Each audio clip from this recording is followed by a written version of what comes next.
ఒక్కటండి, ఇప్పుడు నియంత్రణ అంటారు.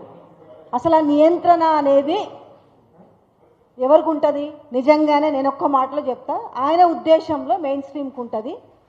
డిజిటల్ మీడియా ప్లాట్ఫామ్కి ఎప్పటికీ ఉండొద్దనే అంటారు. ఏ టైప్ నియంత్రణ కావాలి? ఇవాళ రేవంత్ రెడ్డికి ఉన్నంత ఉలుకు భయము ఏంటి చెప్పనా? మెయిన్ స్ట్రీమ్ మీడియాలో ఏ జర్నలిస్టో లేకపోతే రిపోర్టరో ఎవరో సదర్ పర్సన్ జాయిన్ అయితే ఒక బీట్ ఇస్తారో ఆ బీట్ చూసుకొని వెళ్ళిపోతాడు. కానీ ఈరోజు ఆ బీట్ చూడాల్సిన బాధ్యత లేకపోతే ఇంకోటి ఏం లేదు కదా. డిజిటల్ మీడియా ప్లాట్ఫామ్ పెట్టుకున్న వాళ్ళు కావచ్చు, ఆ డిజిటల్ మీడియా ప్లాట్ఫామ్లో పనిచేస్తున్న వాళ్ళు ఈరోజు మెయిన్ స్ట్రీమ్ మీడియాలో ఏ వార్తనైనా ఇచ్చామా పోయామా అన్న లెవెల్లో ఉంటుండొచ్చు. కానీ ఈరోజు బయట పెట్టే చిన్న అంశం, ఈరోజు రేవంత్ రెడ్డి అనే వ్యక్తి గిన్నిసార్లు ఢిల్లీకి పోయిండు, ఏం తెచ్చిండు అనే వార్త ఎక్కడుంది? సోషల్ మీడియాలో ఉంది. అలా ఎన్నో చెప్పుకోవచ్చు. ఎగ్జాంపుల్ చెప్తున్నా, 100 ఉంటాయో 1000 ఉంటాయో లక్షలు ఉంటాయో చిన్న మైన్యూట్ అంశాలని బయటకు తీసుకున్న నేపథ్యము అది ఆయన దృష్టిలో నియంత్రణ అంటే అదే. అంతకు మించి ఏముంటుంది ఇంకా? నియంత్రణ. రెండోది, ఎవరు జర్నలిస్టులు ఎవరు గారు, ఈ అంశం పైన కూడా ఇది మూడోసారి రేవంత్ రెడ్డి మాట్లాడింది. ఒకటి ఫస్ట్ టైం ఎప్పుడు మాట్లాడింది? ఆల్మోస్ట్ నాకు తెలిసైతే మా ఇద్దరి మీద మేము కొండారెడ్డిపల్లిలో పోయినప్పుడు దాడి జరిగినప్పుడు బీఆర్ఎస్ వర్సెస్ కాంగ్రెస్ కార్యకర్తల మధ్య జరిగింది అనేది ఒక మాటల దాడి మొదలుపెట్టారు. దాని తర్వాత ఏమన్నారు? పెయిడ్ ఆర్టిస్టులు అన్నారు. ఇక ఏం చేయాలి? నమ్ముతలేరు. నమ్మనప్పుడు ఏం చేయాలి? ఈ రకంగానే మాట్లాడదు. రెండోసారి ఎక్కడ మాట్లాడారు? సరే, సీనియర్ జర్నలిస్ట్ రేవతి కావచ్చు, యూట్యూబర్ తన్వినే అంట నేను. ఓకే, ఈ ఇద్దరు తీసుకుపోయి జైల్లో పెట్టినప్పుడు ఏం మాట్లాడిండు? సో మళ్ళీ సేమ్ ఎవరు జర్నలిస్టులు ఎవరు గారు, సరే ఆ గుడ్డలు కూడా తీసుకొడతారు, అదని పక్కన పెడదాం. ఎప్పుడు మాట్లాడినా కూడా ఎవరు జర్నలిస్టులు అనే క్రైటీరియా వస్తుంది ఇక్కడ. ఇది ఎవరు తేల్చాలి అనేది ఇప్పటికీ జరగట్లేదు. ఎన్నిసార్లు మనం ఇలా మాట్లాడుకున్నా ఆయన తీరు మారదు. సో ఇక్కడ తీరు మారకుండా ఉండాల్సింది ఎవరంటే డిజిటల్ మీడియా ప్లాట్ఫామ్లకు ఏం నియంత్రణ అవసరం లేదు. ఆయన తప్ప ఎవరు బూతులు మాట్లాడతలేరు. బూతులు మాట్లాడే వాళ్ళు ఎట్లాగో వాళ్ళు జర్నలిస్టుల కిందకి రారు. సరే, మాట్లాడతలేరు అని కాదు, ఎవరో ఒక్కరో ఇద్దరో.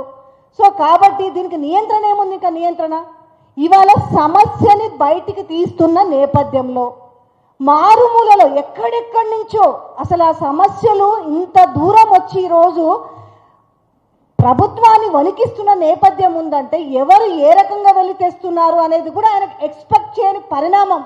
ఇంకెంతమంది నన్ను పెడతాడు జైల్లో? పెట్టలేడు. జడ్జిలు కూడా తిట్టి పంపిస్తారు. ఏందయ్యా ఈ ఒక కేసులా అని. ఈ నేపథ్యంలో ఏం చేయాలి? రెచ్చగొట్టాలి. రెచ్చగొట్టిన నేపథ్యం లేనిది అసలు ఎవడయ్యా ప్రెస్ మీట్లో పోతుంది? ఏ యూట్యూబర్లు పోతున్నారు? గాంధీ భవన్ సంగతి నాకు తెలియదా? ఈయనకి ఎక్కడో ఏడమండిందంటే సెక్రటరియట్లో జరిగిందో, ఢిల్లీ చిట్ చాట్లో జరిగిందో, ఎవడో కాలేసుకొని కూర్చొని ఉన్నాడేమో. బరాబర్ కూర్చుంటారు బాయ్. అప్పుడేమైంది? ఎవరినో తిట్టాల్సింది కూడా దీన్ని అడ్డు పెట్టుకొని తిట్టిండు. ఇక పొయ్యి మరి ఇప్పుడు ఆయనతో సన్నిహితంగా ఉండి వాళ్ళు కూడా గుర్తించుకోవాలి. ఇవాళ తిట్టింది కేవలం నేనేమనుకుంటున్నానంటే సోషల్ మీడియా వాళ్ళనే కాదు, ఆయనకు నచ్చని రోజు వస్తున్న రిపోర్టర్లను కూడా తిట్టుంటారు. కాబట్టి పోయేటోళ్ళు కూడా ఆలోచించుకోరు. లేదు, ఇష్టం లేదు, సెక్రటరియట్లకు ఎట్లాగూ రారు. సోషల్ మీడియా పక్కన పెడితే మెయిన్ స్ట్రీమ్ మీడియాకే దిక్కుండదు ఆడ. అది తెలియని విషయం కాదు కదా. ఇక్కడ కూర్చున్నారు కదా క్రాంతి గారు లాంటి వాళ్ళకి తెలియదా? మాకు తెలియదా? బీట్లు చూసిన వాళ్ళము. గాంధీ భవన్ పెట్టుకోండి, యూట్యూబర్స్ నాట్ అలౌడ్ ఒక బోర్డు పెట్టుకోండి. ఇప్పుడు సపోజ్ మా మిర్రరో లేకపోతే ఆద్యనో ఇంకేదో ఎవరో పోతుంటే వద్దనేసి అనిచి గొడవ చేస్తారు కదా. మీకు లేదు, అనుమతే లేదని, మీకు నచ్చలేదు, పెట్టుకోండి. దీంట్లో మళ్ళీ అక్కడెక్కడో మీరు పత్రిక 10వ వార్షికోత్సవం సందర్భంగా మీరు మాట్లాడు, వాళ్ళు నవ్వులు ఏం చేస్తారు? ఒక్కటే, ఎవరి పని వాళ్ళు చేయాల్సిందే, చేస్తారనే విషయం కూడా రేవంత్ రెడ్డికి పక్కా తెలుసు. ఇక కేసులు నిలబడతలేవు, బెదిరిస్తే భయపడతలేరు. ఇంకేం చేయాలి? మనం నోటుకొచ్చినట్టు మాట్లాడాలి. ఇవాళ స్వీయ నియంత్రణ ఎవరికన్నా అవసరం ఉందంటే ఇవాళ రాష్ట్ర ముఖ్యమంత్రికి మాత్రమే స్వీయ నియంత్రణ అవసరము. ఆ స్వీయ నియంత్రణ లేకుండా ఇవాళ ఎవ్వరు కూడా వీడియోలు చేస్తలేరు అనేది మాత్రం నా అభిప్రాయం. థ్యాంక్ యూ విజయారెడ్డి గారు. ప్రవీణ్ శంకర్ గారిని ఒక 2 నిమిషాలు, అందరికి ఆకలి అవుతుంది అంటారు, 2 నిమిషాలు, తర్వాత కృష్ణన్న 2 నిమిషాలు మాట్లాడితే ముగించేద్దాం. అందరికీ నమస్తే. నేను ప్రవీణ్ శంకర్. జర్నలిస్టులకు స్వీయ నియంత్రణ అని సీఎం రేవంత్ రెడ్డి ఏదైతే మాట్లాడారో, స్వీయ నియంత్రణ ఇందాక పెద్దలు మిత్రులు అందరూ అన్నట్టుగా శాటిలైట్ ఛానళ్ళకే ఉండాలి. అవి శాటిలైట్ ఛానల్ అని చెప్పి నిజమైన వార్తలను, నిజమైన ప్రజా సమస్యలను బయటికి రాకుండా సాటుమాటు వ్యవహారాలు చేసి నడిపిస్తున్న ఛానల్ అవి. వాటి మీద ఆయన ప్రేమ ఉంటుంది. ఏమాత్రం కళ్ళ కపటం లేకుండా, లోపట ఏం పెట్టుకోకుండా ప్రతి విషయాన్ని జనాలకు, ఇక్కడ జరుగుతున్న తప్పుల్ని కావచ్చు, ఇచ్చి మర్చిపోయిన హామీలను కావచ్చు, మాట తప్పిన విషయాలను గుర్తు చేస్తూ జనాలకు చేరవేసే డిజిటల్ మీడియా మీద ఖచ్చితంగా ఆయనకు ఆ కోపమే ఉంటుంది. అది ఉండాలి కూడా. అది ఉంటేనే అది కోపం కాదు, భయం అని నేనంట. ఎట్లా అంటే చిన్న విషయం చెప్తా, బంద్ చేస్తాయిగా. మొన్న క్రోనోకార్పస్ చెట్లు కొట్టేయాలి కొట్టేయాలి కొట్టేయాలి అని చెప్పేసి బాగా ప్రచారం చేశారు. కొన్ని దగ్గర జిహెచ్ఎంసీ అధికారులు కావచ్చు, మున్సిపల్ కావచ్చు, ఆ చెట్లను కొట్టేశారు. సైంటిస్టులు, పర్యావరణవేత్తలు మొత్తుకున్నారు ఆ చెట్లు మంచివి, దానివల్ల ఇక్కడ లేదు, వేరే దేశాలలో ఉన్నది, ఆ చెట్లతోటి ఆరోగ్య సమస్యలు వస్తున్నాయంటే గులాబీ చెట్టు వల్ల వస్తుంది, బత్తాయి తోట వల్ల వస్తుంది, పొప్పటి చెట్టు వల్ల వస్తుంది, రకరకాల చెట్లు, కొన్ని చెట్ల వల్ల ఆరోగ్య సమస్యలు వస్తాయి, దీనివల్ల ఎలాంటిది లేదు అని చెప్పారు. ఫైనల్గా తెలియదు ఏంటంటే క్రోనోకార్పస్ చెట్ల వల్ల ఎలాంటి ప్రమాదం, ఎలాంటి ఆరోగ్య సమస్యలు రావు అని. ఇప్పుడు ఈ డిజిటల్ మీడియాను కూడా ఒక క్రోనోకార్పస్ చెట్ల లాగానే విష ప్రచారం చేసి దీన్ని వద్దు.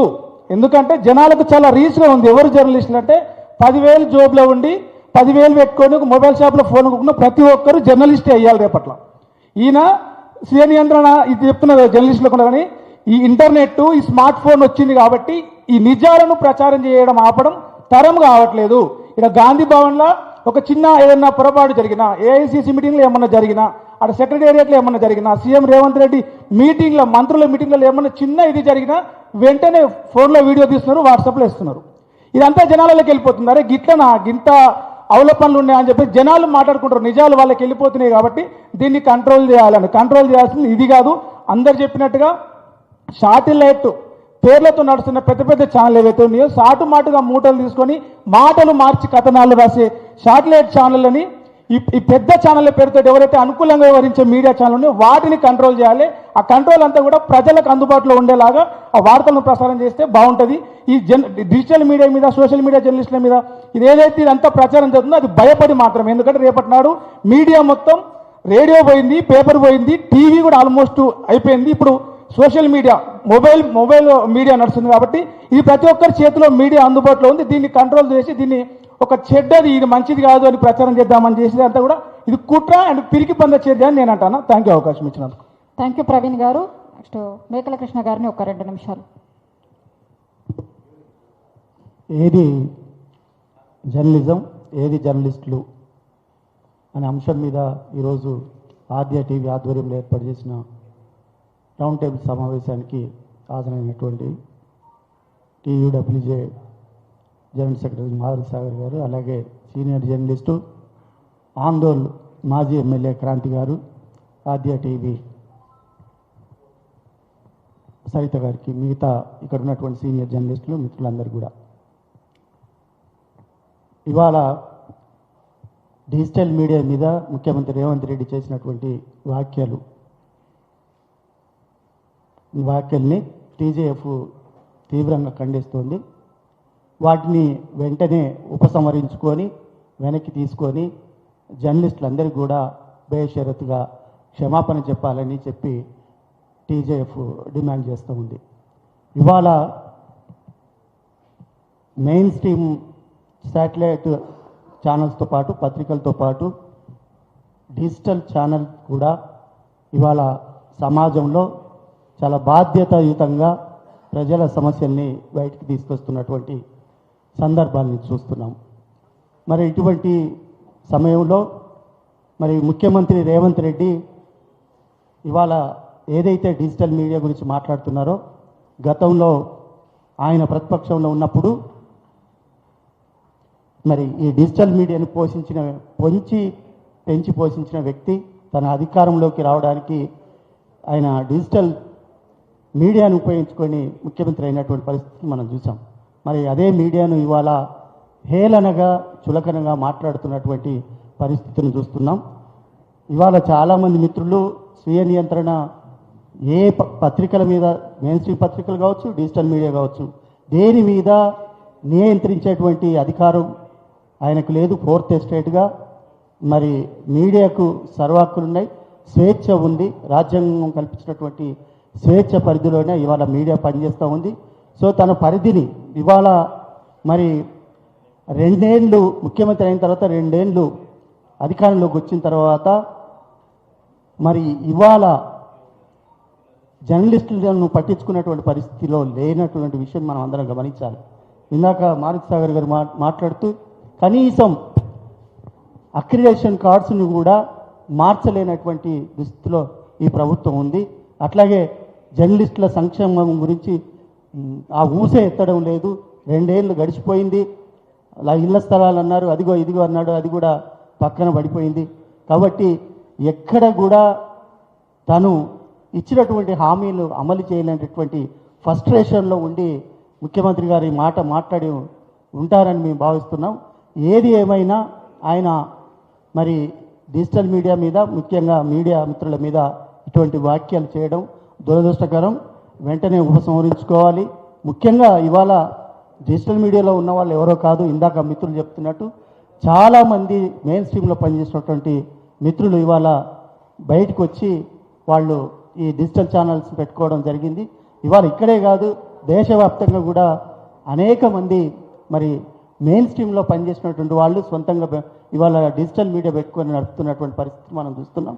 కాబట్టి డిజిటల్ మీడియాలో పనిచేసే వాళ్ళను జర్నలిస్టులు గారు వాని చెప్పి చిన్న చూపు చూడడం, వాళ్ళని హేళనగా మాట్లాడడం సరైంది కాదు. ఇంకొకటి విషయం చెప్పదలుచుకున్నాం. గత ప్రభుత్వం మరి కరోనా టైంలో కావచ్చు అనేక సమస్యలు ఎదుర్కొన్నటువంటి జర్నలిస్టుల పట్ల కొంత ఆర్థికంగా సహకరించి వాళ్ళ సంక్షేమం పట్ల కొంత నిధిని ఇచ్చి ఆదుకున్నటువంటి పరిస్థితి మనం అందరం చూసినాం. ఇవాళ ఏది కూడా జర్నలిస్టుల గురించి మాట్లాడేటువంటి పరిస్థితి లేదు. ఇవాళ మరి ముఖ్యమంత్రి స్థాయిలోనే రేవంత్ రెడ్డి గారు ఈ రకంగా మాట్లాడితే మరి కింది స్థాయిలో ఉన్నటువంటి వాళ్ళు కూడా అందరూ కూడా జర్నలిస్టులను చిన్నచూపు చూసేటువంటి అవకాశం ఉంది. కాబట్టి మరి దీని మీద అన్ని జర్నలిస్ట్ యూనియన్స్ అన్నీ కూడా ఒక వేదిక మీదకి వచ్చి మరి ఆయన మీద గవర్నర్ గారికి ఒక నివేదిక ఇచ్చి, ఇందాక ఒక స్టేట్మెంట్ కూడా, ఇది బండ్ల మీద స్టిక్కర్ ఉంటే కూడా 700 రూపాయలు ఫైన్ వేస్తారని చెప్పి, ఇలాంటి జర్నలిస్టులకు వ్యతిరేకమైనటువంటి నిర్ణయాల మీద మనం అందరం కూడా అన్ని యూనియన్లు కలిపి ఒక నివేదిక గవర్నర్కి అందజేయాలని కోరుతూ ఈ అవకాశం ఇచ్చినందుకు దానికి ప్రత్యేక ధన్యవాదాలు తెలియజేస్తున్నాను. థ్యాంక్ యూ కృష్ణ గారు. యోగి గారు మాట్లాడరు, ఇంకా ఏం మాట్లాడరు? 1 నిమిషం మీరు మాట్లాడితే